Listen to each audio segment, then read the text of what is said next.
జగన్ వచ్చిన తర్వాతన అధికారికంగా మీటింగ్ అనాల పార్టీకి సంబంధించిన దగ్గరలో ఉన్నటువంటి నాయకులందరితో 2 వారాల లండన్ పర్యటన తర్వాత అందులో చెప్పుకొచ్చినటువంటి ఎన్నికల ముందు ఆర్భాటంగా ప్రచారం చేసిన సూపర్ 6 అమలు విషయంలో చంద్రబాబు చేసిన ప్రకటన ఎన్నికల హామీల అమలుపై ఆయన వైఖరిని మరోసారి తేటతెల్లం చేశాయి.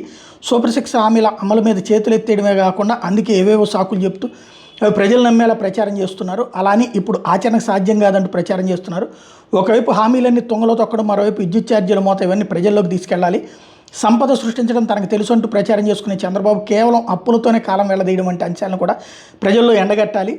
చంద్రబాబు దారుణ మోసాలను మరింత లోతుగా ప్రజల్లోకి తీసుకెళ్లాలి, అందుకోసం రోజు ప్రజల్లో ఉండాలి అని పిలుపునిచ్చారు. ఫీజు పోరు మీద ఈసీ అనుమతి పెండింగ్లో ఉండటంతో వాయిదా వేశాం అన్నటువంటి విషయాన్ని వాళ్ళకి ఎక్స్ప్లెయిన్ చేసుకొచ్చారు. రాష్ట్రంలో కొత్త మెడికల్ కాలేజీని ప్రైవేట్ పరం చేస్తూ పేద విద్యార్థులను దారుణంగా దెబ్బతీస్తున్నారు. కేంద్రం వచ్చే 5 ఏళ్లలో 75,000 మెడికల్ సీట్లు అదనంగా పెంచబోతోంది. కానీ చంద్రబాబు తమ కొత్తగా మెడికల్ సీట్లు వద్దంటూ కేంద్రానికి లేఖ రాశారు.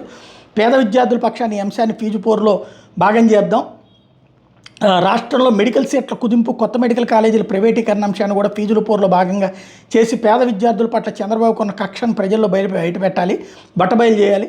రాష్ట్ర వ్యాప్తంగా పెన్షన్ల కోత, నిలిచిపోయిన పథకాలు, ఆరోగ్యశ్రీ ఆగిపోవడం వంటి వాటిని ప్రధానంగా చర్చించారు. 9 నెలల కూటమి పాలన పేదల వ్యతిరేక పాలనగా జరిగిందని, దీనివల్ల పేదలు, మధ్యతరగతి ప్రజలు తీవ్ర ఇబ్బందులు పడుతున్నారన్నటువంటి విషయాన్ని జనంలోకి తీసుకెళ్లాలని చెప్పుకొచ్చారు. మున్సిపల్ ఉప ఎన్నికల్లో కూటమి పార్టీల దారుణాల మీద కూడా చర్చించామని చెప్పి వైఎస్ఆర్ కాంగ్రెస్ పార్టీ ప్రకటించింది.